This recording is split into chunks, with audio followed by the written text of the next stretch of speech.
the mindsets that allow them to achieve their best possible results.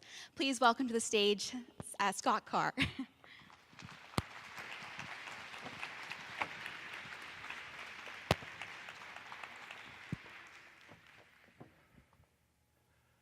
Such a privilege to be with you here today. And I'm so excited, like everyone else, to learn how each of us can find a way to build our own personal futures to the best of our abilities. And it's around our own ability to create, to manufacture our best possible future that draws my keen interest in this conversation. Let me ask you a question. When you consider your own future, is it something nebulous, you can't quite put your finger on it? Or have you decided in advance to make it definite? And with respect to time, is it out there somewhere on the distant horizon? Or do you know in fact that it's 3 to 5 years down the road? You see, the reason I ask is that it's been my observation that the way we choose to treat or shape our own future has everything to do with the degree that we allow our past to impact our present. And what I mean by that is that when we allow our past disappointments and regrets to impact how it is that we show up in the present, we're sure to get more of our past in our future, aren't we? If, on the other hand, we were able to look at our future as if it was our best possible experience, and we were able to construct the positive emotions behind that, and a burning desire and the focus and discipline that it would take to step into that picture. And we were bold enough to surround ourselves with the types of people that would give us permission to have that vision. If we could show up like that consistently, day to day, the neuroscientific evidence that we have today would suggest that eventually we couldn't help but step into the picture that we've created in our minds.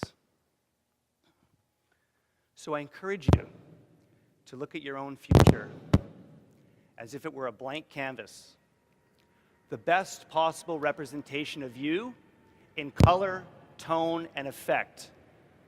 And should you be able to do that, you'd be embarking on an intentional future, something you could most definitely begin to influence and impact.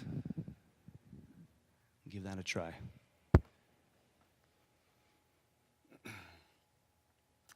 And so now I would like to explain to you 5 mindsets as exemplified by 5 people who most definitely shifted their thinking to create their best possible futures. Meet Felix Baumgartner. Mindset 1, get out of your comfort zone. Meet Felix Baumgartner. Here, excited after landing another jump. Why is Felix so excited, you might ask? Well, that's because that landing emerged from this beginning, some 40,000 meters above the New Mexico desert, where in 2012, Felix became the first person to record a 4.5-minute free fall intentionally. And in so doing, Felix became the first person to actually break the sound barrier. And what's remarkable about this feat is that Felix choosing to make his future certain, absolute, he trained for 5 years with nutritionists and psychologists and other specialists for that one moment. Now, with respect to getting out of our comfort zone, I'm sure you'll agree with me that at about 39,500 meters, when Felix stood up in his delivery vessel and he chose to disengage his oxygen supply, leaving him with 10 minutes of air left to breathe. And as he took a step and a half to the edge of the vessel, while he had a beautiful view, some 40 kilometers above the earth, would you agree with me that at that point in time, Felix was outside of his comfort zone? Absolutely. In fact, as I began to research Felix, there was one phrase from his biography that told me everything that I needed to know. And that was, when Felix was a kid, he dreamed of flying through the sky. Felix had a clear picture of what he wanted. He created the images in his mind, and he dreamt about it daily. So what I'm suggesting to you is that Felix's 40,000-meter jump started when he was just 6 years old. He took the necessary actions thereafter, learning to parachute as an early teen, joined the Air Force at the earliest possible age, and continued to test his limits in a safe jumping environment, jumping from 1,000 meters 2,000, 5,000, learning to base jump in a remarkable way. And I'm going to suggest to you that Felix slowly but surely became comfortable with discomfort. It became a skill for him, like yoga or tennis, and he applied that to everything that he did, including this. So my question for you would be, has remaining inside of your comfort zone prevented you from achieving your goals? Mindset 2, fail forward. Meet Diana Nyad, the first person to swim from Cuba to Florida without a shark tank. Incredible individual and an incredible journey. And no matter how difficult her training was leading up to this swim, and how lonely it was for the 85 hours in the water that it took to get to the other shore, Diana was able to replace all negative thought and all fear and doubt with 3 simple words, and that was find a way. Diana auto-suggested her way across that ocean. Would it help you to understand failing forward better if you understood that Diana failed on 4 previous attempts to swim from Florida to Cuba? And would you understand perseverance and persistence better if you understood that Diana was 64 years old when she completed the Orange Line successful swim? And that's because whether it was currents that took her in the wrong direction, or whether it was an asthma attack that she couldn't overcome, or twice jellyfish stings which left her extremities numb, every time Diana unsuccessfully completed that swim, she had a stronger kernel of belief in her mind that she could absolutely do it, as long as she didn't quit and as long as she surrounded herself with the types of people that wouldn't let her quit. And that's just it, isn't it? We don't get that memo growing up from our parents or schools often enough, do we? But the fact of the matter is, the most successful people are simply willing to fail the most. The brands and the gurus that you subscribe to that influence you today, I'm going to suggest they have failed their way forward repeatedly.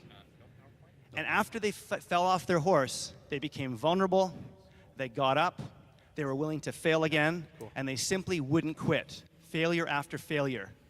Do you have that type of dream? Are you willing to fail yourself forward and pick yourself up every time you fall down and not let doubt creep in?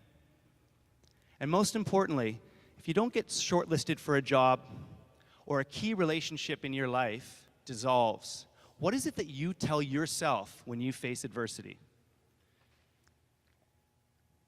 Mindset 3, fully commit. Now, Steve Nash looks pretty comfortable with that MVP trophy, doesn't he? And a lot of NBA pundits would suggest that Steve was a surefire bet to make the NBA. I can tell you that is the farthest thing from the truth. I had the privilege, a unique one, to have watched Steve play basketball not far from here as a grade 12 student.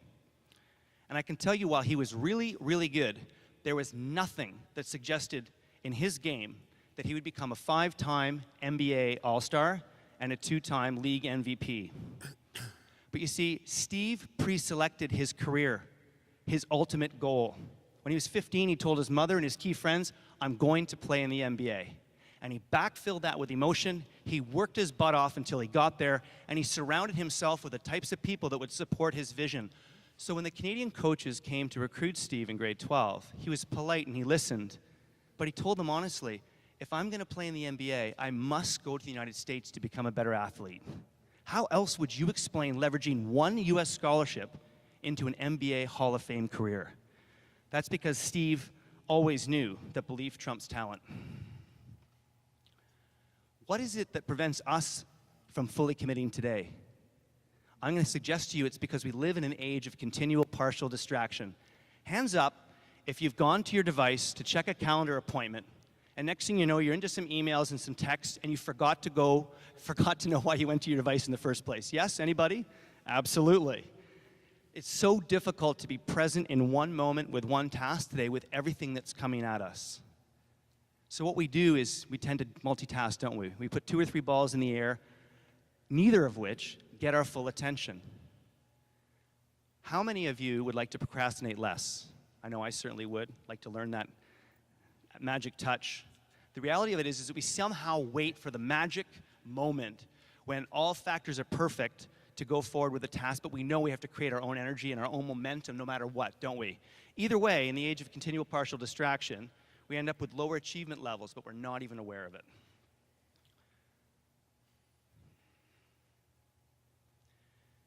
Your own belief levels will decide how you interpret that word. Steve looked at that and simply said, "I'm possible."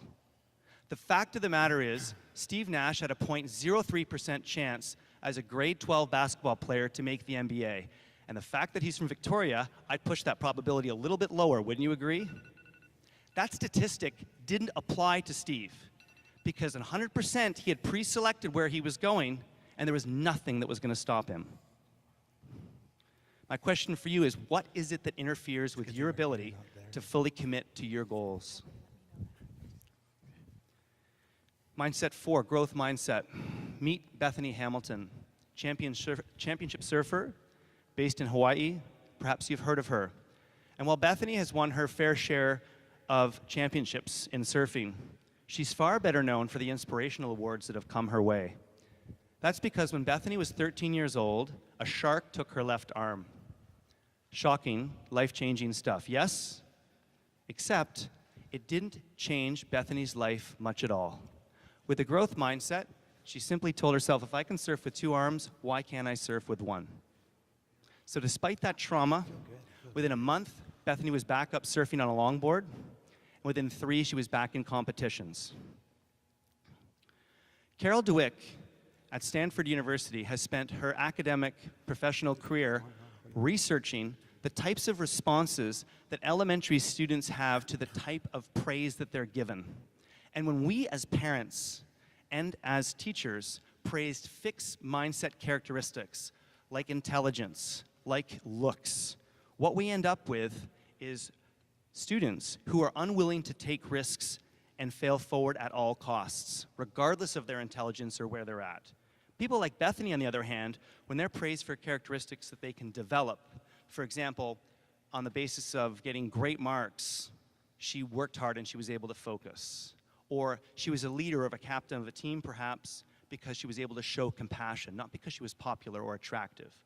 Those types of people do take risks and routinely fail forward. So my question to you would be, if you had a growth mindset, which you could develop at any point in time based on your own conversations, how would a growth mindset affect your results over your lifetime? Mindset 5, believe in yourself. You recognize that guy? I certainly do, and I have a personal connection, like many of you, I'm sure, to Terry Fox. When I was growing up on the shores of Lake Ontario, my mother woke me up very early one morning, and I'll never forget the look of pure desire and total focus and commitment of Terry Fox running along Lakeshore Boulevard with his small entourage. It was remarkable. It was indelible, and it was lasting. But my question for you is, what propels one person to run across Canada on one leg with a dream? And the reality of it is the story of Terry Fox was that he was so impacted by the disappointments and the pure heartbreak that he experienced himself with cancer and other cancer survivors that he was around in his comeback, that he had to do something about it. He couldn't sit idly. And so he had this idea around the Marathon of Hope. He figured out how to work the prosthetic. He began to train, and he took action.